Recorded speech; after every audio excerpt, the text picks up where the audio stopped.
What is up, meine Damen und Herren?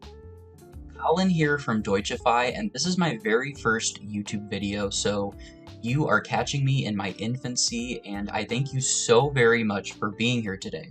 Basically, what I intend to do on this channel is take news and pop culture articles published by German media and interpret them into English, and also add a little bit of commentary here and there. So whether whether you're a student of German or someone who's just interested in German or, interested in, seeing today's current events through kind of a different cultural lens, get a new perspective on things, then this might be the channel for you. So go ahead and click that red subscribe button if you feel so inclined. I greatly appreciate it. Also, I am going to start showing my face in future videos, but still working out the camera situation, so stay tuned for mein sehr schönes Gesicht. Also, I want to say really quickly, I'm not just some quack on the internet cutting and pasting into Google Translate. I do have a bachelor's degree in German translation from Kent State University. Shout out Dr. Kobe, class of 2018. I will say Google Translate has gotten extremely sophisticated over the past few years. I remember when I was in undergrad, this was like 2014 to 2018, and, Google Translate was unequivocally verboten, It's gotten very good, but the thing is that it will never be a substitute for humans. And I don't mean that in like a braggadocious way or anything, but, language is just so complex and nuanced, so much so that it's not always feasible for AI to pick up on some of the intricacies, So that's my spiel. I'm not just some loser in my parents' basement. I am a loser, make no mistake, but I am in a condo. Also, weiter mit dem Artikel. Die Pläne des Tesla-Chefs. So will Elon Musk Twitter verändern. Tesla-Chef und bald auch Twitter-Boss Elon Musk, 50. Der große Knall am Montagabend. Elon Musk kauft nun doch Twitter. Der reichste Mann der Welt legt 44 Milliarden Dollar für eines der Kernstücke der weltweiten öffentlichen Kommunikation auf den Tisch. Doch was folgt? Was hat Musk, der von vielen als Genie gefeierte Tesla-Chef, vor?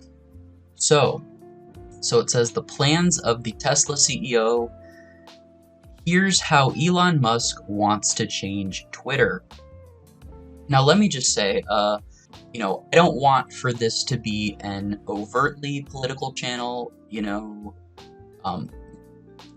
it comes to translation and interpretation, you have a duty to remain faithful to the source text. As far as conveying the information and the intent of the original author. So I realize this has been kind of a polarizing topic as of late, so I'm going to do my best to keep the commentary as neutral as possible. So yeah, that's my second disclaimer. Sorry for the many disclaimers. I promise I have actual content for you. Ich verspreche dir. So, nach einigen Aussagen, vor allem die Meinungsfreiheit stärken. Musks Definition von Redefreiheit ist, wenn jemand, den man nicht mag, etwas sagen darf, was man nicht mag. So it says the shocking news on Monday evening. Elon Musk buys Twitter after all. So, it's finally happening. There's been a lot of speculation in the media as to whether or not this was actually going to happen, whether all of the legal and financial kinks were going to work themselves out here, but it appears as though die Sache ist geritzt. Letztendlich.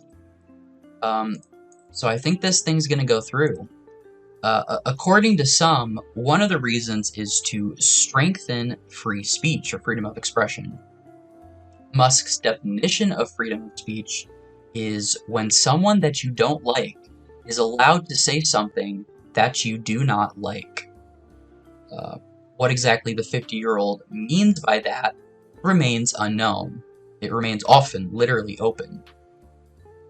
Ultimately, this discussion or this debate is going to come down to the question of, how strongly Musk is going to kind of mold Twitter in order to create what he's sort of propagating as, free speech.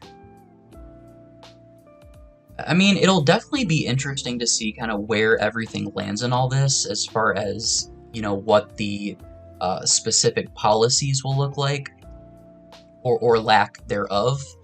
There's been a lot of talk about how, Twitter's kind of this de facto town square, to quote Elon directly, also der Marktplatz vom Internet, and sort of what that means as far as what the limitations should be, or whether there should be any limitations at all.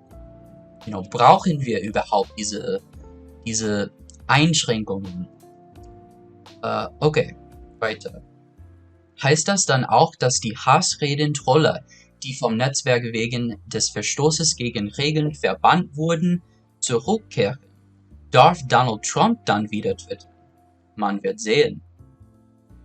Jedenfalls hatte Musk schon früher gesagt, dass er gegen die dauerhafte Sperrung von Nutzern ist und stattdessen temporäre Sperren bevorzugt.